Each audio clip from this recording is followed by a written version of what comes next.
রাখার জন্য অনুরোধ করছি রাষ্ট্র সংস্কার আন্দোলনের সাংগঠনিক সমন্বয়ক ইমরান ইমনকে।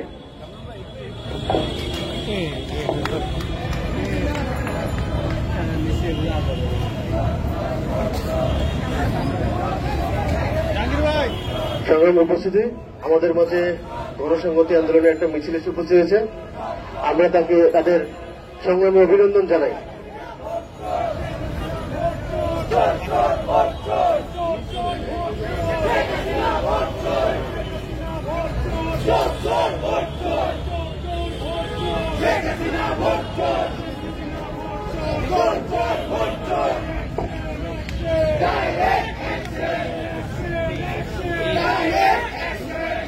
সংগ্রামী উপস্থিতি, এই একতরফা নির্বাচনের তফসিল, একটা প্রহসনের নির্বাচন বাতিলের দাবিতে জনগণকে ভোট বর্জনের আহ্বান জানিয়ে গণতন্ত্র মঞ্চের এই গণসংযোগ পূর্ব সমাবেশের সংগ্রামী সভাপতি, নাগরিক ঐক্যের সংগ্রামী সাধারণ সম্পাদক জননেতা শহীদুল্লাহ কায়সার, উপস্থিত আছেন গণতন্ত্র মঞ্চের কেন্দ্রীয় নেতৃবৃন্দ, গণতন্ত্র মঞ্চের বিভিন্ন শরিক সংগঠনের সহযোদ্ধা ভাই বোনেরা, যারা শুনছেন গণমাধ্যমের ভাই বন্ধুরা, সবাইকে আমার সংগঠন রাষ্ট্র সংস্কার আন্দোলন এবং গণতন্ত্র মঞ্চের পক্ষ থেকে সংগ্রামী অভিনন্দন।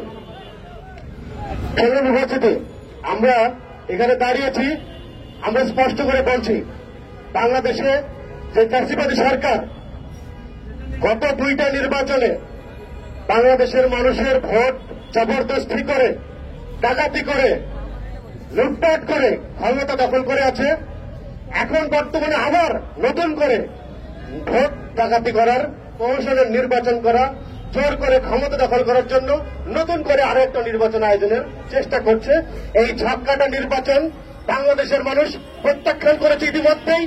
গতকালকে আমরা মিডিয়াতে দেখলাম সাধারণ মানুষ জানে না কবে জাতীয় নির্বাচন হবে। এই রকম একটা ভাবে এই সরকার নির্বাচন আয়োজন করছে, যেখানে সাধারণ মানুষের এই নির্বাচনে কোন সম্পৃক্ততা নাই, কোন আগ্রহ নাই। আগ্রহ থাকবে কেমনে? মানুষ জানে এইখানে একটা সাজানো নির্বাচন হচ্ছে, আমরা আর মামুরা নির্বাচন করছি। এই নির্বাচনে আওয়ামী লীগ জয়লাভ করবে, প্রধানমন্ত্রী শেখ হাসিনা হবে। এই সকল কিছু যখন নির্ধারিত, তখন মানুষের আসলে ন্যূনতম আগ্রহ থাকে না এইরকম একটা প্রহসনের নির্বাচন, সাধারণ নির্বাচনে নিজের অংশী হওয়া। মানুষের এটা নাগরিক মর্যাদার প্রশ্ন। রাষ্ট্র পরিচালনা তো কারা করবে, কারা এই পরিচালনার দায়িত্ব পাবে, সেইটা নির্ধারণ করার অধিকার গণতান্ত্রিক রাষ্ট্রের জনগণের হাতে। অথচ জনগণকে এরা সামান্যতম মর্যাদার জায়গায় না রেখে জবরদস্তির মধ্যে এই ভোট কেড়ে নিচ্ছে, জনগণকে তার রায় প্রদান করার সুযোগ দিচ্ছে না। আপনারা যদি দেখেন এই নির্বাচনে আওয়ামী লীগ বিভিন্ন রকমের সভা, উঠান বৈঠক, গণসংযোগ করছে। খেয়াল করে দেখবেন এই সকল অনুষ্ঠানে, এই সকল প্রোগ্রামে কারা উপস্থিত। আমি খুব স্পষ্ট করে বলবো, আপনারা এই সকল সমাবেশের দিকে তাকাবেন, দেখবেন যে প্রায় একই রকম পোশাক আশাক পরা, একই রকম চেহারার মহিলারা সব থেকে বেশি অংশ গ্রহণ করছে আওয়ামী লীগের সমাবেশে মহিলারা। গ্রামে গঞ্জের এই সকল সমাবেশ খেয়াল করে দেখবেন এই মহিলারা কারা, যেই লোকগুলো অংশগ্রহণ করছে তাদের চেহারার দিকে তাকাবেন, তারা কারা। বাংলাদেশের মানুষ রাজনীতি করে কারা, রাজনৈতিক সভা সমাবেশে কারা অংশগ্রহণ করে, আর আওয়ামী লীগের এখন এই ভোটের প্রচারণায় কারা অংশগ্রহণ করছে চেহারা দেখলেই বুঝবেন। এই যে এখানকার বিভিন্ন রকমের মন্ত্রী এমপি যারা এখন আছে, যারা নির্বাচন করছে, বিভিন্ন আরো ফাঁস হয়েছে না, যারা সামাজিক নিরাপত্তার বিভিন্ন সুবিধা ভোগ করে, রাষ্ট্রীয় সুবিধা ভোগ করে, তাদেরকে বাধ্য করা হচ্ছে আজকে আওয়ামী লীগের এই সকল নির্বাচনী প্রচারণা অংশ নেওয়ার জন্য, এদের সভা সমাবেশে অংশগ্রহণ করার জন্য। তা না হলে এদের এই সকল সুবিধা বাতিল করবে এই হুমকি দিয়ে রাখছে।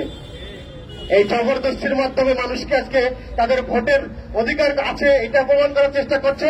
মানুষকে জবরদস্তির মাধ্যমে তাদের সভা সমাবেশে অংশ নিতে বাধ্য করছে।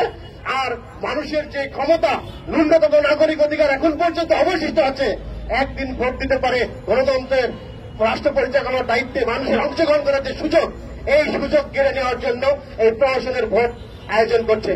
এই প্রহসন তাদের কেন করতে হয়, এই জবরদস্তি তাদের কেন করতে হয়, এইটা আমরা বারবার স্পষ্ট করেছি।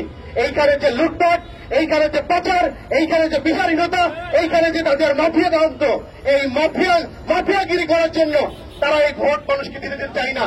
কারণ এই মাফিয়াগিরি তাদের থাকবে না যদি বাংলাদেশের মানুষ তার ভোটাধিকারের মাধ্যমে রাষ্ট্র পরিচালনা কারা করবে তা নির্ধারণ করতে পারে। আমরা সেই লড়াই করছি যাতে বাংলাদেশের মানুষ তার ভোটাধিকার প্রয়োগ করতে পারে। বাংলাদেশের সম্পদ যেন কোন মাফিয়ারা লুটপাট করে, পাচার করে বাংলাদেশের ভবিষ্যৎকে ফেকলা করে দেওয়া দিতে পারে। আমাদের লড়াই সেইখানে। আমরা সেই রকম একটা ব্যবস্থার কথা বলছি। গণতন্ত্র মঞ্চ এই সরকারের পতনের সাথে সাথে ব্যবস্থা পরিবর্তনের যে আন্দোলন শুরু করেছে, আজকে সেই আন্দোলন একটা পয়েন্টে এসে দাঁড়িয়েছে। এই সরকারের পতন নিশ্চিত করতে হবে। 7 তারিখের এই প্রহসনের নির্বাচন প্রত্যাখ্যান করার মাধ্যমে বাংলাদেশের জনগণকে প্রমাণ করতে হবে এই প্রহসনের নির্বাচন জনগণ মানে না, এইরকম প্রহসন জনগণ বরদাস্ত করবে না। আগামীতে আমরা সরকারকে স্পষ্ট করে বলতে চাই, আপনারা সংবিধানের যেই ধারার দোহাই দেন 123(3) ক, যেখানে বলা হয়েছে সরকারের শেষ 90 দিনের মধ্যে নির্বাচন আয়োজন করতে হবে, আমরা বলছি